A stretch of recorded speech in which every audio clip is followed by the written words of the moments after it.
Depuis quelques semaines, il y a une nouvelle fraude qui est apparue sur les réseaux sociaux. Le groupe Germain Auto à Saint-Raymond, dans Port-Neuf, fait partie des concessionnaires automobiles qui en ont fait les frais. J'y retrouve mon collègue Jacques-Alain Hull. Donc, Jacques-Alain, il y a des gens qui sont venus de loin là, pour acheter une auto, mais sont repartis bredouille.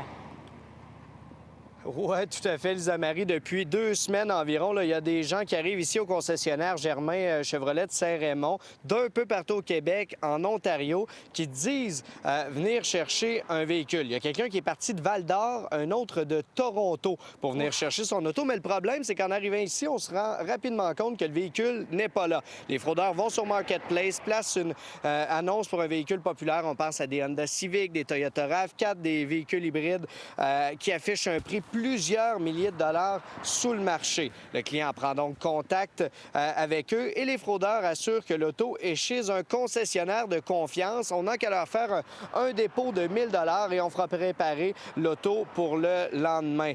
Bien sûr, parfois ils se parlent même au téléphone, mais bien sûr, quand le client arrive ici et qu'on démêle le tout, il est trop tard.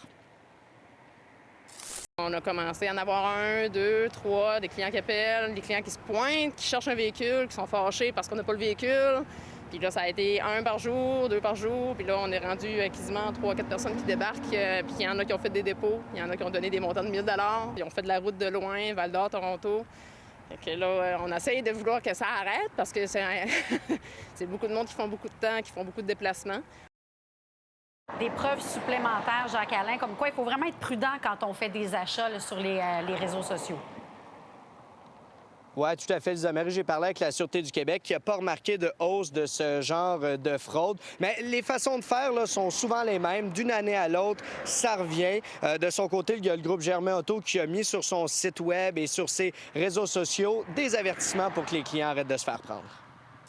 Dans ce cas-ci de l'arnaque que vous décrivez, l'arnaqueur dit ben, va chez tel concessionnaire, il va être au courant. Ben, pourquoi pas appeler le concessionnaire et dire tu sais, là, je m'en viens, êtes-vous au courant de ça? Là, je suis en train de transiger avec cette personne-là. Sûrement que le concessionnaire aurait averti la personne que, ben, quoi, non, on n'a aucune idée de quoi vous parlez. Là. Et là, ça lève un flag, comme on dit, de faire ben non, il y a peut-être de. Hein? S'il y a de la boucane, c'est parce qu'il y a du feu à quelque part. Hein.